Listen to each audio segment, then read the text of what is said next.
Good evening, everyone, and welcome. Just like that, it is the unofficial end of another terrific summer. Vacations are over, including mine. The beach chairs and umbrellas get put away.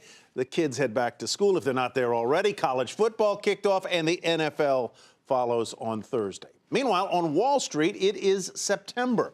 Historically, one of the roughest months for stocks. But does that mean anything to investors right now? The markets just wrapped up the best August in 14 years, and the current bull market is now more than 2,000 days old and counting. So, as the days get shorter and the leaves begin to change this month, where do the markets go from here? And what will trigger the next moves, up or down? Dominic Chu has more.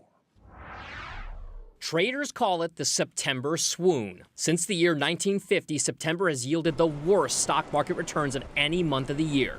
On average, the large-cap S&P 500 index drops by around 0.5%. And with stocks sitting near record-high levels, many are left wondering whether we're due for that long-awaited pullback in the market. When we look at this environment, the higher we go, the higher the stakes become. And I think that this means that investors want to be cautious. The pessimists have a good amount of support for their story. The last time we saw a big market drop was back in 2011. And these days, there are a host of risks associated with the market.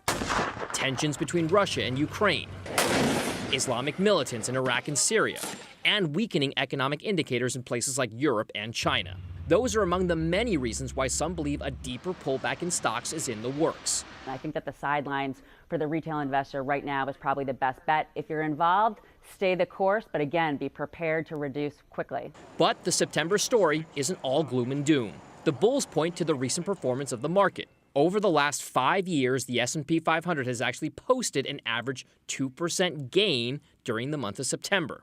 Consumer discretionary, tech, and industrial stocks have helped lead the way higher during that time.